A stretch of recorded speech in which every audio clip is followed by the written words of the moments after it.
Hey guys, and welcome back to Yu-Gi-Oh! Down South. Today, we have another player deck profile for you. This time, Treven Govender's True Draco deck from Durban.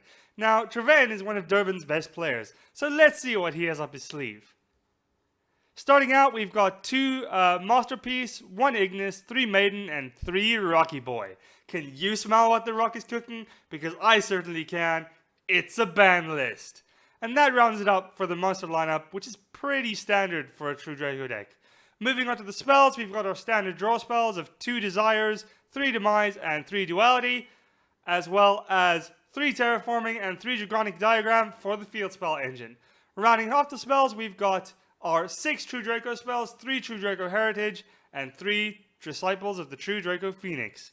Now, getting into the traps, now this is where it gets slightly more interesting.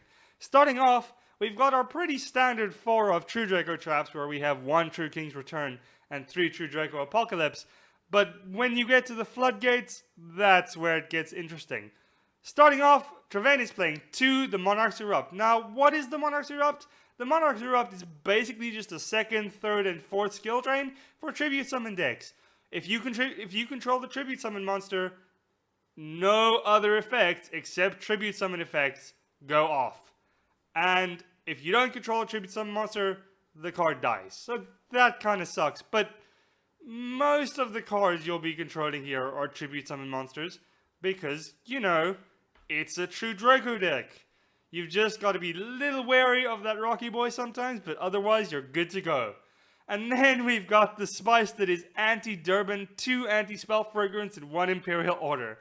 Now, why I say that is because Durban is a Pendulum Magician wasteland. Just Pendulum Magicians everywhere. From straight up full Electromite, double Electromite, FDK Pendulum Magicians, all the way down to budget Pendulum players. Durban is just full of Pendulum decks.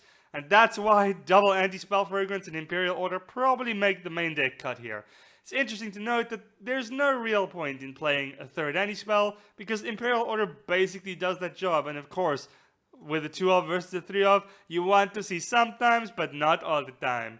Running off the traps, we've got the 1 skill drain, because again, don't want to give you monster effects. As well as the 1 slightly spicy Solemn Judgment. Sure, it might cost half your life points, but I'm winning. Treven is winning. He hasn't lost with this deck, so gotta be spicy somewhere, right? No extra deck, because of course we are playing the cancer that is extra deckless True Dracos. But our side deck is kind of interesting, so let's get into that. We've got 2 Greater Eagle. Now this is mainly for the mirror match or other awkward rogue matchups. Remember, Greater Eagle is a spell card when it equips itself to a monster, so it can generally take things like opposing masterpieces because it's a spell, and Masterpiece is normally immune to what? Monsters and traps. Monsters to get rid of the monster removal, and traps because I don't want you to strike my Masterpiece.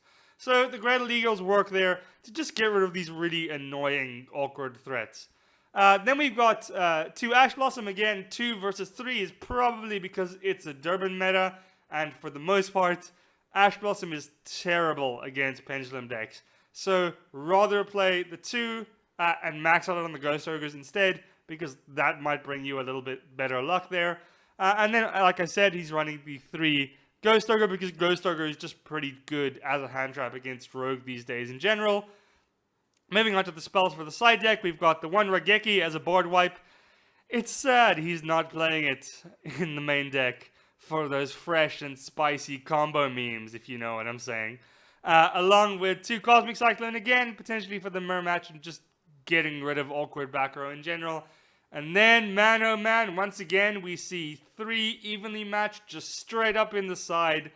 No holds barred. I am going to destroy you going second. Almost like we could say that this is kind of another side deck stable for South Africa, except for the fact that, well, it's a $75 card and not everyone can afford it. And then, moving on from that, we've got the 2 Imperial Ironwall. Imperial Ironwall is really interesting in True Draco because, like I said yesterday, sometimes conflicts a little bit with the Masterpiece. But Otherwise, it just shuts down so many other annoying decks. Things like ABC, things like Invoked, things like friggin' just so many Infernoids even. Just no. It says no. And also, it's a continuous trap, so you can just tribute it off and go on your merry way if you want to.